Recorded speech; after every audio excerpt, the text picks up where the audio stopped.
skies with the rain and gales. The rain slowly pulls away on Thursday, increasing amounts of sunshine as we head into Friday. And the weekend at this stage doesn't look too bad. See you later.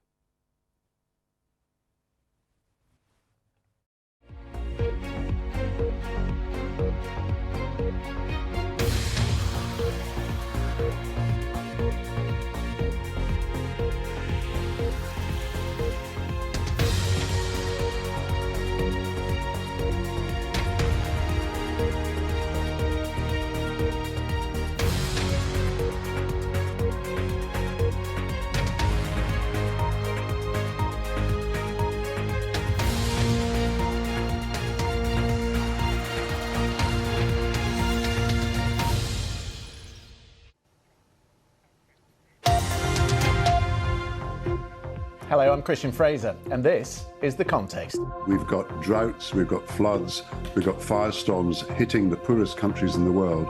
And yet at the same time, we've got these unprecedented profits, windfall profits that are being made by the petrostates and oil companies.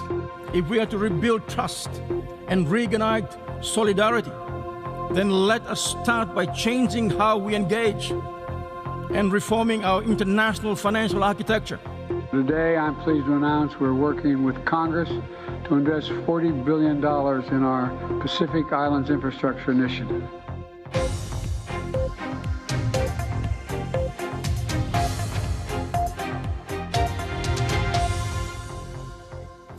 Rising sea levels, bushfires, flooding and cyclones. Who pays for the devastation wreaked by climate change?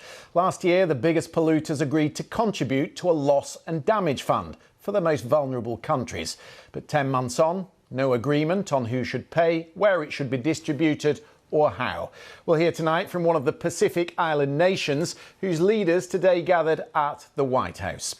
President Macron says he has a plan for a pain-free green transition. So does Rishi Sunak. Is France's net zero strategy bold enough to meet the challenge?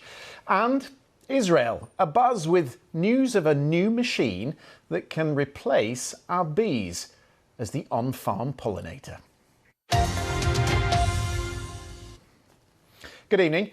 The leaders of some of the most vulnerable countries on earth have gathered in Washington today for a Pacific Island summit hosted by President Biden. It's part of a renewed effort by the White House to improve diplomatic relations in a region in which the United States and China battle for influence.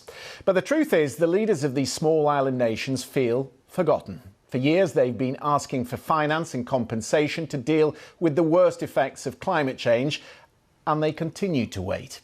It was discussed at the UN General Assembly last week, but still no breakthrough on how to finance a loss and damage fund and no agreement on who should benefit from it. In part, that explains why the leader of the Solomon Islands has refused to attend the White House today. Manasseh Sogavare told the General Assembly last week that China's unilateral support for the Solomons was less restrictive, more responsive and more aligned to his country's national needs.